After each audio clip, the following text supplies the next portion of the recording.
یہ جو 1990 کے بعد کی جو پاکستان سے الحاق کی موومنٹ چلی ہے، بھارت سے آزادی کی اور پاکستان سے الحاق کی، یہ اس میں زیادہ تر جو ہے اس کا مرکز جو ہے وہ سری نگر اور یہ جو وادی ہے یہ رہا ہے۔ اس پورے ایکشن کمیٹی کے فنومینا کے وجود میں آنے کے بعد جس طریقے سے صورتحال آگے بڑھتی رہی ہے، اس کی میں ایک چھوٹی سی مثال آپ کو بتاؤں کہ اس دفعہ سے پہلے جب ایکشن کمیٹی کا جو احتجاج اور ہڑتالیں جاری تھی تو میری کسی سے بات ہو رہی تھی اور وہ اس دوران راولاکوٹ میں موجود تھے۔ وہ صاحب جو ہیں وہ راولاکوٹ میں ہی رہتے ہیں، اور جب میں نے ان سے بات کی تو ان کے بچے کے حوالے سے میری بات ہوئی۔ میں ایک بہت چھوٹی مثال سے آپ کو میرا جو آرگیومنٹ ہے وہ میں آپ کے سامنے رکھنا چاہتی ہوں۔ میں نے ان کے بچے کے حوالے سے بات کی اور پوچھا کہ آپ کا بچہ جو ہے وہ اس وقت 7th 8th میں پڑھتا ہے، وہ آگے آپ کو کیا کرنا چاہتا ہے؟ تو ان کا مجھے جواب تھا کہ پہلے میرا بچہ جو ہے وہ پاک فوج میں جانا چاہتا تھا، لیکن اب وہ پاک فوج سے نفرت کرتا ہے۔ تو میں نے ان سے یہ دریافت کیا کہ ایسا کیوں؟ تو انہوں نے کہا کہ ایکشن کمیٹی کا جو یہ پورا جس طرح سے اس نے بچوں کی برین واشنگ کی ہے، اور حالانکہ وہ جو ہیں وہ راولاکوٹ کے رہائشی ہیں، مگر انہوں نے کہا کہ جس طریقے سے ایکشن کمیٹی، اور ظاہر ہے کہ پروپیگنڈے کی جو طاقت ہے اس نے آزاد کشمیر کے جو لوگ ہیں ان کے اندر خاص طور پر پاکستان کے حوالے سے بہت زیادہ نفرت بھری ہے۔ JKLF کا جو ایجنڈا ہے وہ خود مختار کشمیر کا جو ایجنڈا ہے، جو میں سمجھتی ہوں کہ اس آزاد کشمیر کے اندر اس کی پاکٹس اپنی جگہ ہیں، لیکن اس پورے قضیے کو جس نظر سے میں دیکھتی ہوں اس کی دو اہم جہتیں ہیں۔ ایک، آزاد کشمیر کے نوجوان کے اندر پاکستان کے خلاف نفرت اور پاک فوج کے خلاف نفرت اور پنجاب کے خلاف نفرت کا جو آپ کو جو نکات نظر آتے ہیں، یہ بالکل وہی ہیں جو BLA بلوچستان میں یا خیبر پختونخوا کے اندر جو پشتون ایکسکلوژنری نیشنلسٹ ہیں، یہ ان کی زبان ہے، اور ایک زمانے میں یہ سندھو دیش اور دیگر جو اردو سپیکنگ کمیونٹی کے اندر بھی یہ پنجابیوں کی جو نفرت تھی موجود تھی۔ یہ ساری صورتحال، ایک اس کی یہ جہت بہت اہم ہے، اور دوسری میرے نزدیک اس کی جو بین الاقوامی جہت ہے وہ یہ ہے کہ بھارت نے اس پورے دور کے اندر خاص طور پر BJP کی جو 2014 سے ہمیں مستقل یہ ایک جو تیسری سرکار ہے نریندر مودی کی، اس نے کنسسٹنٹ کوشش کی ہے کہ وہ کشمیر کے مدعے کی جو ڈائنمکس ہیں اس کو بالکل بدل کے رکھ دے۔ اس کے اندر جو کشمیر کی ایتھنک فالٹ لائنز ہیں، جو وہاں کے اندر سیکٹیرین فالٹ لائنز ہیں، جو جموں اور وادی کے درمیان جو ایک ہسٹوریکل جو ان کے درمیان کے تضادات ہیں، اس کو ابھارنا، اور جو LOC کے اس طرف کا جو کشمیر ہے اس کے حوالے سے بھی میں یہ سمجھتی ہوں کہ وہ جو آگ ہے وہ پاکستان کے جو سائڈ کا کشمیر ہے اس میں بھی پہنچ چکی ہے۔ اور جو بین الاقوامی میڈیا ہے، جو اس میں پرسیپشن ڈیولپ ہو رہی ہے، جو ویژولز جا رہے ہیں، جو خبریں جا رہی ہیں، وہ آپ سمجھیں کہ یہ 90 کی دہائی، 2000 اور 2010 ہم نے دیکھا، اور حال ہی تک جب تک 5 اگست 2019 تک جو کشمیر تھا اس کے اندر یہ جو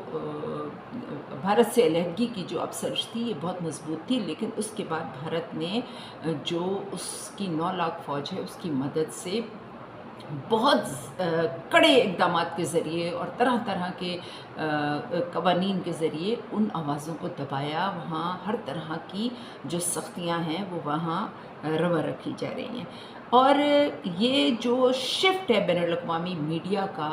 اس کو میں سمجھتی ہوں کہ یہ جو بی جے پی ہے اور جو مودی حکومت ہے اس کی بہت بڑی کامیابی ہے،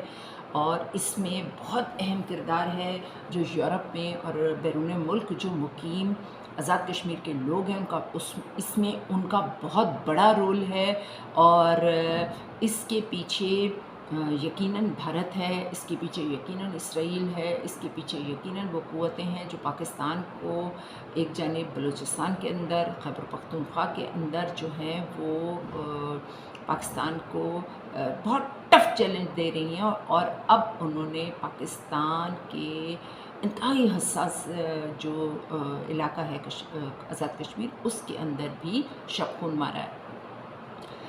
پاکستانی ریاست نے پروجیکٹ نیازی کے ذریعے جو تباہی اور فساد کا ایجنڈا اس ملک پر مسلط کیا تھا، یہ اس کے دور میں یہ جو ایکشن کمیٹی کا جو جنجال ہے یہ آزاد کشمیر کے طول و عرض میں پھیلایا گیا، اور وہاں کے گھر گھر میں پھیلایا گیا۔ بالکل ایسا نہ سمجھا جائے کہ اس میں خواتین ملوث نہیں ہیں، اس میں بچے ملوث نہیں ہیں، اس میں ہر عمر، ہر جو طبقے کے لوگ ہیں وہ اس میں ملوث ہیں، اور وہ جو ان کی برین واشنگ ہو رہی ہے اور بالکل کھلے ڈلے ہو رہی ہے، اس لیے کہ پاکستانی ریاست جو ہے وہ تو ہمیشہ سے ستو پی کے سوئی ہوئی ہے۔ کوئی فائر وال آئی تھی جس پر اربوں روپے خرچ ہوئے تھے، اور ہم نے دیکھا ہے کہ پی ٹی آئی کی شکل میں جو فتنہ اور فساد جو ہے، اور یا ٹی ٹی پی یا پشتون تحفظ موومنٹ یا بی ایل اے کی شکل میں جو ان کو کھلی چھٹی ہے، ان کو کوئی روکنے والا نہیں ہے، تو ایکشن کمیٹی کو کون روکے گا؟ پاکستانی ریاست کے جو کرتا دھرتا ہیں یہ ان کے تحفے ہیں جو ہمیں ملے ہیں پروجیکٹ نیازی کی شکل میں، جو ہمیں تحفہ انہوں نے دیا تھا، ان پر مسلط کیا تھا۔ اس کے بعد مظفر آباد کے اندر جو سرکار بنی تھی اس کے ذریعے اس کے جو پشت پناہ اسلام آباد میں بیٹھے ہوئے تھے اور اس وقت جی ایچ کیو میں بیٹھے ہوئے تھے، ان سب نے مل کر یہ پورا ایجنڈا جو ہے ان کی ناک کے نیچے جو ہے یہ پائے تکمیل کو پہنچا، اور آج پاکستان جس صورتحال سے دوچار ہے، اس کو جس قسم کا چیلنج آزاد کشمیر کے اندر درپیش ہے، میں یہ ماننے کو تیار نہیں ہوں کہ پاکستانی ریاست 3 سال پہلے اس جو معاملات جس طرف جا رہے تھے اس کو انٹیسپیٹ نہیں کر سکی۔ اگر نہیں کر سکی تو وہ بالکل نااہل ہے، اور اگر وہ اس سے انٹیسپیٹ کر رہی تھی اور اس نے اس کے حوالے سے سنجیدہ اقدامات نہیں اٹھائے، تو پھر اس کا مطلب یہ ہے کہ وہ خود چاہتے ہیں کہ پاکستان جو ہے اس تباہی سے دوچار ہو جائے۔